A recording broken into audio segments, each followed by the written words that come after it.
Hello మాయా, మహేష్ బాబు అతిథి movie 19 years తర్వాత మే 29న థియేటర్స్లో రిలీజ్ కాబోతుంది మాయో. అయితే ఈ మూవీ గురించి కొన్ని ఇంట్రెస్టింగ్ విషయాలు మాట్లాడదాం మాయా.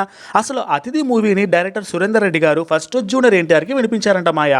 అయితే జూనియర్ ఎన్టీఆర్కి అశోక్ సినిమా స్టోరీ నచ్చడంతో అతిథి మూవీ స్టోరీకి నో చెప్పేశారంట మాయా.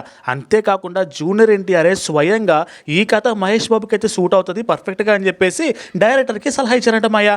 అంతేనా, మొదటగా మహేష్ బాబుకి జోడిగా మాయా ఈ సినిమాలో నయనతార చార్మిని తీసుకోవాలని అనుకోగా వాళ్ళ డేట్స్ అడ్జస్ట్ కావడం లేదని ఏమో మాయా ఫైనల్గా బాలీవుడ్ నుంచి అమృతరావుని మాయా ఆ రోజుల్లో 60 లక్షల రెమ్యునరేషన్ ఇచ్చి హీరోయిన్గా తీసుకున్నారంట మాయా. ఇక ఈ సినిమాలో మహేష్ మేనరిజం, స్టైల్, యాటిట్యూడ్ ఫ్యాన్స్కి పిచ్చిగా నచ్చేసాయి మాయా. కానీ స్టోరీ మాత్రం నచ్చకపోవడంతో నెగిటివ్ టాక్ అయితే వచ్చేసింది మాయా. అప్పటి వరకు షార్ట్ హెయిర్తో ఉన్న మహేష్ బాబు లుక్స్ అతిథి మూవీలో మాయా సిల్కీ హెయిర్తో చాలా డిఫరెంట్గా స్టైల్గా ఉండటం అప్పటి యూత్కి తెగ నచ్చేయడంతో ఒక ట్రెండ్ సెటర్ అయిపోయింది మాయా. ఇక దాదాపు 19 ఇయర్స్ తర్వాత మాయా రిలీజ్ కాబోతుంది ఈ సినిమా.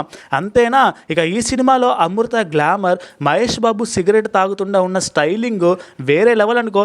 ఫ్యాన్స్కి పిచ్చిగా నచ్చేసింది మాయా. ఇంకా అంతేకాకుండా అమృతరావు మహేష్ బాబు కెమిస్ట్రీ, ఈ సినిమాలో మలైకా అరోరా ఐటమ్ సాంగ్ మాయా ఇప్పుడు కనుక రిలీజ్ అయితే థియేటర్స్లో దద్దరిల్లిపోవాల్సిందే. సో మీరు కూడా ఈ సినిమాని థియేటర్స్లో చూసి ఎంజాయ్ చేసేయండి మాయా. Bye bye.